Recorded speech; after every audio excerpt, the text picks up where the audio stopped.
You push to climb and pull to descend, just a little bit reverse of what we're used to doing. That was very hard. 2 years ago, I did get a demonstration like with Wes in that Bumblebee Revo, and I was put over there as a pilot. I was fun, Where's the airspeed up here? Oh, it's over here on the set. Raven climb, up in the air.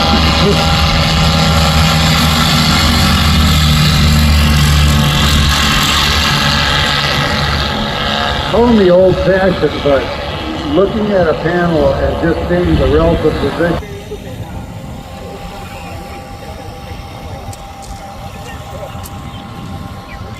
Olha, tá pousando, ó. You know, the weird thing is I've flown steam gauges my whole life in every airplane. Okay. The most high-tech I got is my F6 now. Very intuitive for me. So getting used to how that panel is a whole other thing.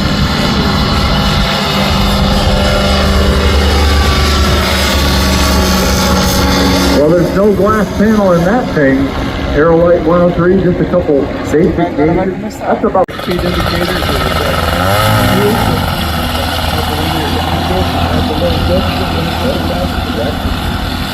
simple as you can ask for it to be. And Elena Scott, 15 years old. She's back here from her hometown, flying again this year, and she's actually going to be doing a forum later today.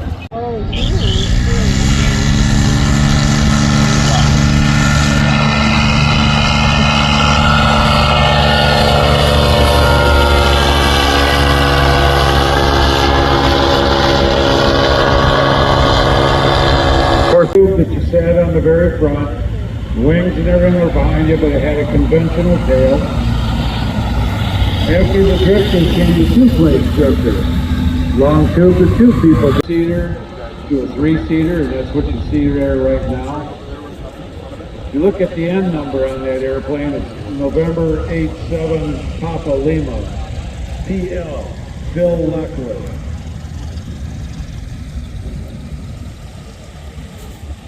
So that airplane was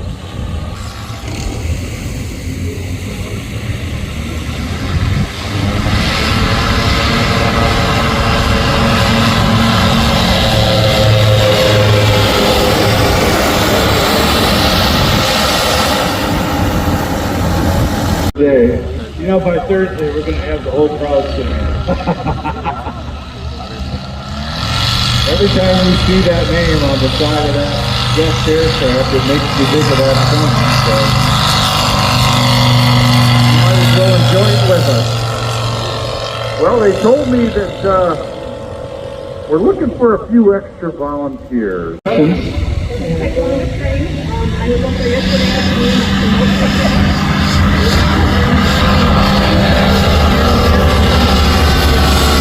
There you go. So you can get a little training, all kinds of opportunities. Well, if you're looking for more information on the types of flying you see here in the Fun Fly Zone, there's a white tent right there underneath of the windsock that UAA has a table at. Sometimes it's staff, sometimes it's just got literature there you can pick up. It talks about ultralight aviation, powered paragliding.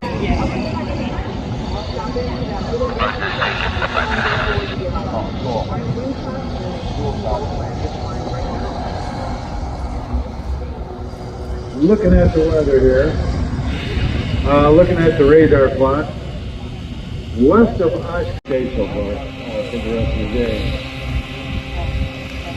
Some things that you can do down here in the Fun Fly Zone, we actually have 53 vendors in our area if you want to walk up and down all of these aisles and get to know some of the pilots, find out a little bit more about their aircraft, get some information, maybe area. So go up and down these aisles, get some information, talk to some really enthusiastic people, and just have a great time here in the Fun Fly Zone.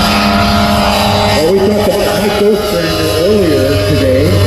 Mike's flying that almost antique light, right? It's been around, one of the original Quicksilver designs, a single surface wing. Mike's been back here. So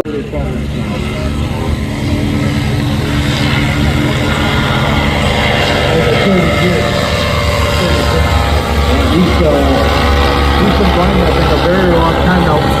Jenny, talk a little bit about. Doesn't have ailerons on it. It's a different, kind of a different flying.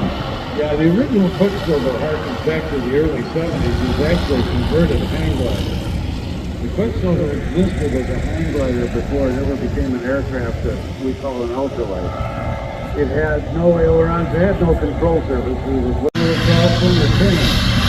Well, here's the lesson for the day. Follow me through. Hold your arms out at shoulder length. Turn your palms up about 45 degrees. That, as you watch when Mike brings that aircraft back around, doesn't have a steerable nose wheel either, so he actually has to use the rudder to slide it around to make it turn.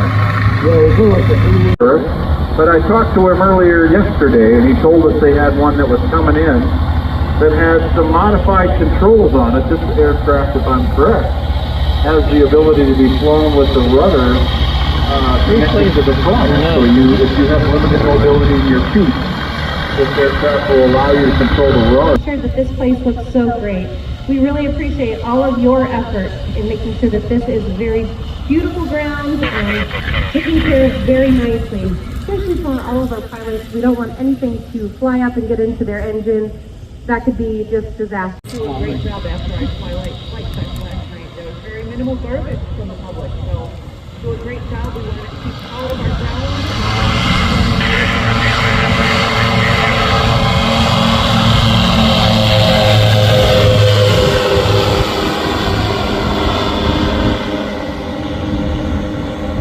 You always see him, he takes off and he's got his legs out there swinging in the wind, and you can just see how much fun Mike is having.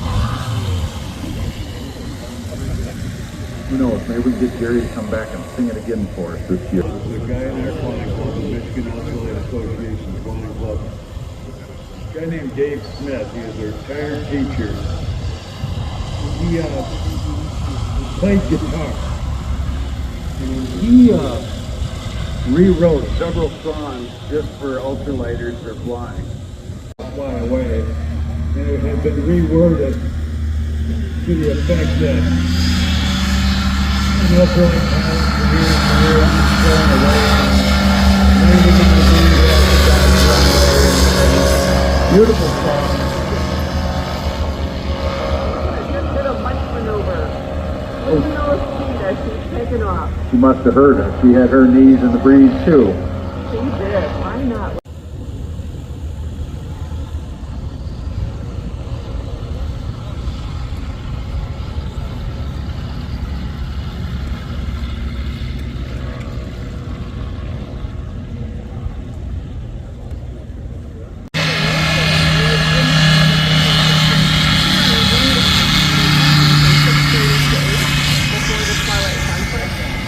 We have our Ultralight Fun Fly Zone volunteer banquet, and that is right here behind us in the Tall Pines Cafe. Hit, stop and see all of them. Even if you want a windsock, you can pick one of those up here in the Fun Fly Zone. So make sure you stop and thank them for supporting EAA, and you can do that by buying products that they have on display here at the show.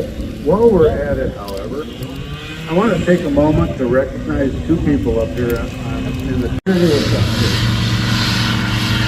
The reason we can gather up here is because these two ladies are the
look behind you, if you're sitting here at the stand, you'll notice that we have a There's a few quick and grab go food items in there this year, which is something new.